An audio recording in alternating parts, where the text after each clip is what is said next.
As the sentences begin for those involved in the January 6th assault on the Capitol, you might not know that one of the longest sentences for prison time has been handed down, not to a far-right QAnon fascist, but to an anti-fascist, anti-racist activist. Daniel Baker was sentenced to 44 months in prison for a social media post that encouraged anti-fascists to defend the Florida state capitol and drive out any insurrectionists. Baker, who never actually approached the state house or made a threat to an individual, will face more prison time for that social media call to action than most other defendants, people who crossed state lines with weapons who wanted to overturn a legal election result. I'm Caroline Johnson. Thanks for watching. Daniel Baker told Natasha Leonard of The Intercept, quote, that the American government has chosen to side with white supremacists, except when their own bureaucracy forces them to prosecute the most blatant offenders, albeit gently. An example of this, also in The Intercept's reporting, notes that Baker's attorney, underlying the differences between the government's treatment of Baker versus the actual insurrectionists, there's a case of a Georgia man who drove to Washington, D.C. with guns and ammunition and sent private texts threatening to shoot Representative Nancy Pelosi in the head. The man missed the storming of the Capitol by one day due to car trouble. Like Baker, he was charged with the interstate communication of threats. Unlike Baker, he had a history of hideous, racist online speech and direct threats. And also unlike Baker, he could leave prison soon. He'll be sentenced in December and only faces between 6 months to 2 years in prison.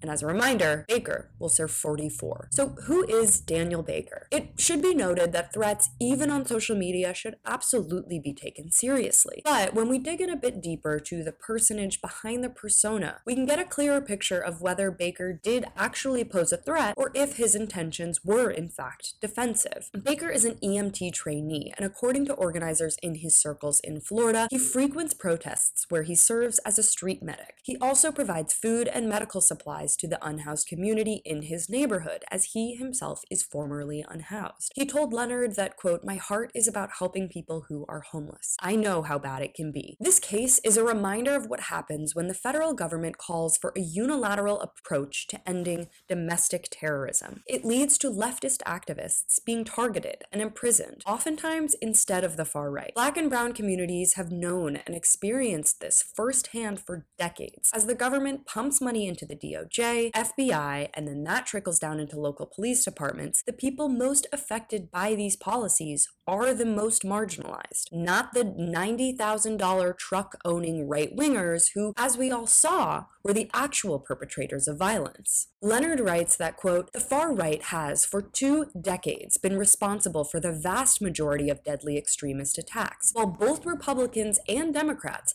have endorsed the targeting of leftists on the flimsiest of grounds. It was among the defining qualities of Donald Trump's presidency to condone neo-Nazis and condemn with theatrical fervor the dangerousness of anarchists and Antifa. The Biden administration, while making greater overtures to the dangers of the far right, has been no less keen to make fallacious, quote, both sides claims about the threat of far-left extremism. It's misguided at best and dangerous at worst to believe that the federal government's attempts to eradicate domestic terrorism will do anything to root out white supremacist violence. These departments do not need more power or funding. Instead, support should be given directly to communities, so those communities can best address their own problems. Communities focused on care, compassion, and defense of the most marginalized, like the one Daniel Baker was involved in. Thanks so much for watching. You can follow me on all platforms at Caro Johnson 917.